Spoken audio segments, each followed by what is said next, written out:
আজি বনাম তেতেলীৰ আচাৰ। তেতেলীৰ আচাৰ মই বনাম কাৰণে আপোনালোকৰ লগতো বস্তুটো শ্বেয়াৰ কৰিলোঁ মই কেনেকৈ বনাম।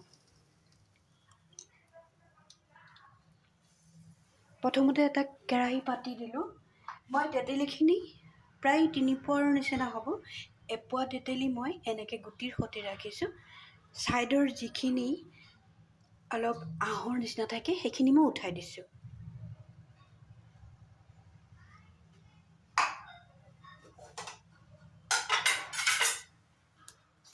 বাকী তেতেলীখিনি মই এইখিনি অলপ টেঙা, সেইকাৰণে এইখিনি মই গুটি গুচাই চালি ৰাখিছোঁ।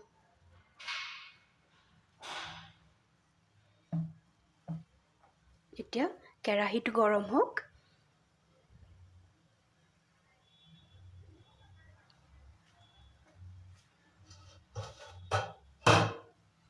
গৰম হোৱালে মোৰ সহ্য নহ'ব, সেইকাৰণে কেৰাহীটো ভালকৈ মুচি লওঁ।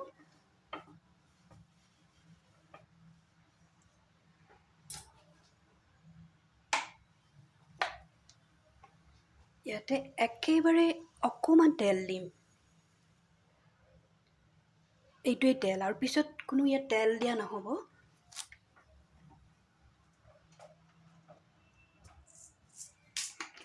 ইয়াতে দি দিম কেইটামান ভজা পান মছলা।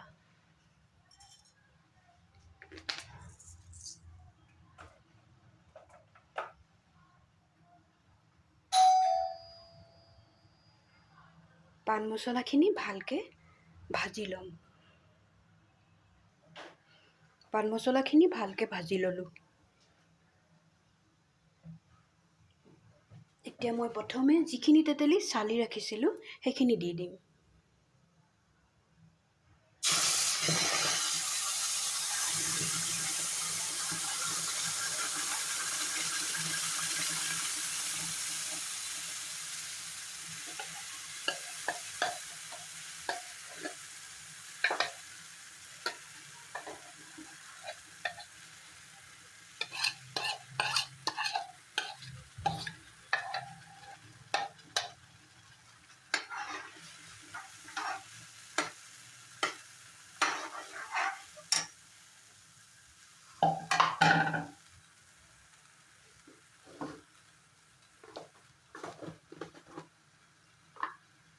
এতিয়া ইয়াতে দি দিম গুড়।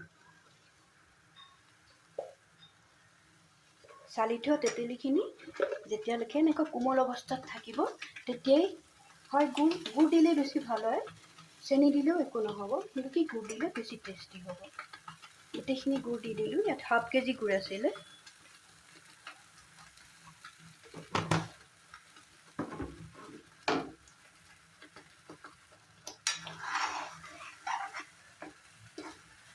এতিয়া গাত যাতে চিটিকি নপৰে গেছৰ ফ্লেমটো অকণমান কমাই ৰাখিম।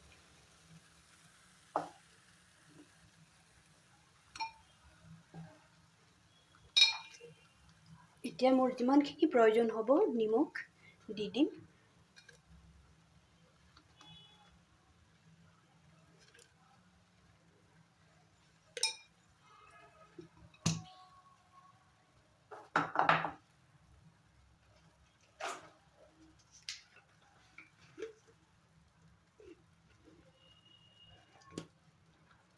ইয়াতে দি দিম অলপ শুকান জলকীয়াৰ গুড়ি।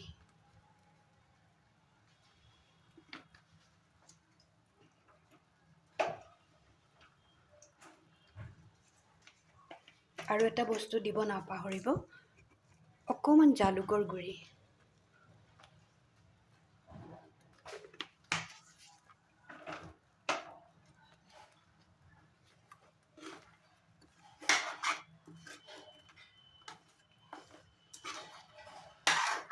এতিয়া গুড়খিনি গলি নোযোৱালৈকে গেছৰ ফ্লেমটো কমাই ৰাখিম। এইফালে মই ভজা মছলাটো আগতে বনাই ৰাখিছোঁ, কিয় কি নহ'লে ভিডিঅ'টো খুব বেছি দীঘলীয়া হৈ যাব। এইটো কাৰো ইমান সময় চাই থাকিবৰ ধৈৰ্য নাথাকে। এই ভজা মছলাখিনি মই শুকান কেৰাহীত দিছিলোঁ। পান মছলা, গোটা জিৰা, ধনিয়া, বগা সৰিয়হ, ক'লা সৰিয়হ আৰু শুকান জলকীয়া। কিন্তু এটা বস্তু একেবাৰেই নাপাহৰিব, বাকী যদি এটা বস্তু পাহৰি যায় কিন্তু জোৱানটো দিবলৈ একেবাৰেই নাপাহৰিব। এইখিনি যেতিয়া অলপ ৰঙচুৱাকৈ ভাজাৰ পিছত ঠাণ্ডা হ'ব, তেতিয়া মিক্সিত বা পটাত গুড়ি কৰি ল'ব। আৰু একেবাৰে বেছিকৈও গুড়ি কৰিব নালাগে, আধা বটা হ'লে বেছি সোৱাদ হয়। মই এই মছলা বনোৱা ভিডিঅ'টো নেদেখুৱাৰ বাবে আপোনালোকক ধুনীয়াকৈ মই বুজাই কৈ দিলোঁ। এনেকেই মছলাটো শুকান জলকীয়া এটা গুড়া নহ'লেই, এইটো গোটা গোটাই থাকি গ'ল। এই মছলাখিনি মোৰ কেইবাখনো আচাৰত হৈ যাব।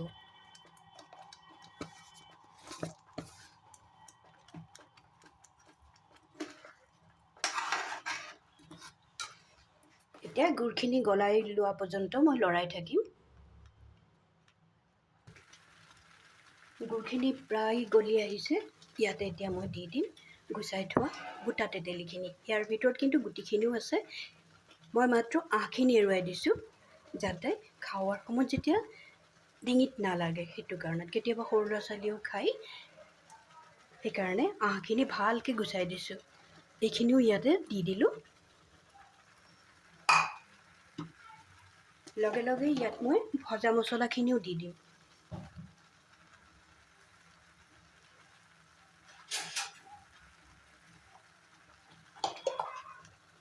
ভজা মছলাটো মই খুব বেছি নিদিওঁ। ইমানখিনি আচাৰত মই ভৰ্তি এচামুচ দিছোঁ আৰু অকণমান দি দিম।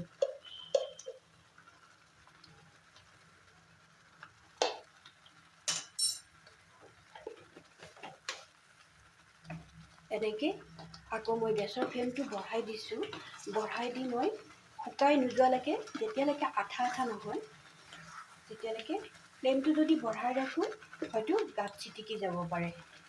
সেইকাৰণে মই এতিয়া ইয়াত এখন ঢাকন লগাই দিম। কিছু সময় ঢাকনখন লগাই পেলাই আচাৰখিনি ৰেডি কৰি লওঁ।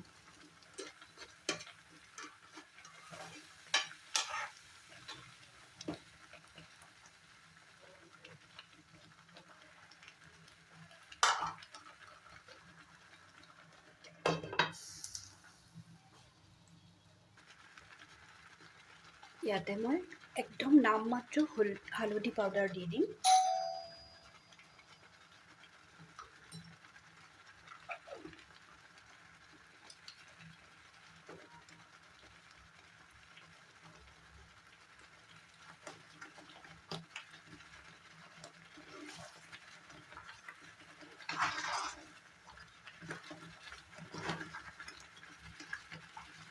এতিয়া আগতে যেনেকৈ ঢাকি ৰাখিছিলোঁ, আকৌ ঢাকি ৰাখিম। তেতেলীৰ আচাৰখিনি মোৰ প্ৰায় ৰেডি হৈ গৈছে। এতিয়া মই ইয়াতে আচাৰখিনি যাতে এবছৰলৈও নষ্ট নহয়, তাৰ কাৰণে মই ইয়াতে ভিনেগাৰ দি দিম।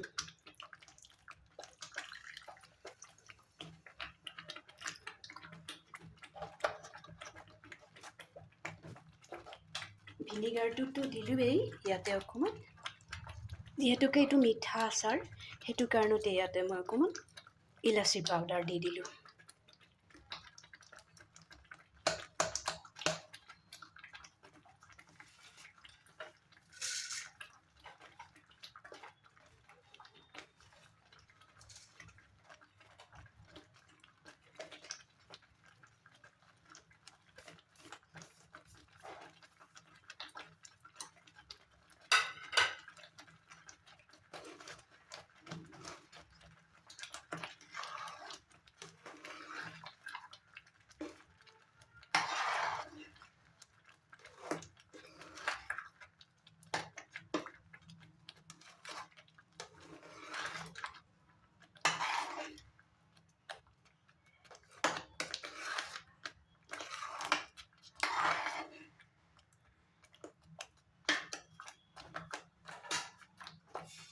আচাৰখিনি যেতিয়া এনেকুৱা এটা অৱস্থাত আহি যাব, তেতিয়া এখন বগা ডিছত টেষ্ট কৰি চাব।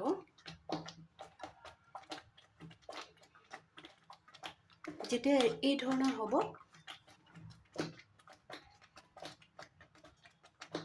তেতিয়া জানিব যে আচাৰখিনি ৰেডি হৈ গৈছে। আৰু ইয়াত একো কৰিবলগীয়া নাই।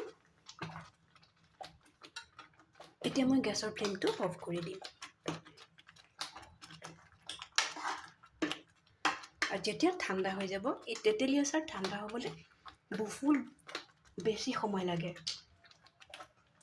যেতিয়া ঠাণ্ডা হৈ যাব তেতিয়া মই আইনাৰ বৈয়ামত ৰাখিম। প্লাষ্টিকৰ বৈয়ামত ভুলতো তেতেলী আচাৰ নাৰাখিব। যিকোনো আচাৰেই প্লাষ্টিকৰ বৈয়ামত নাৰাখিব, নহ'লে তাত ফাংগাছ লাগিব পাৰে আৰু খুব সোনকালেই নষ্ট হৈ যাব। বেছি দিন ৰাখি খাব নোৱাৰিব। তেতেলীৰ আচাৰ ৰেচিপিটো আপোনালোকে এনেকৈ ঘৰত বনাই বহুত দিনৰ কাৰণে ৰাখি দিব পাৰে। সুবিধাও হয় ঘৰতে যদি এনেকৈ আমি বনাই ৰাখোঁ। আৰু ভাল যদি লাগে তেনেহ'লে লাইক শ্বেয়াৰ কৰিবলৈ একদমেই পাহৰি নাযাব। ভালে থাকক, চবেই সুস্থ থাকক। তেনেহ'লে আজিৰ কাৰণে ৰাখোঁ। আকৌ এটা নতুন ভিডিঅ' লৈ আপোনালোকৰ ওচৰত আহিম।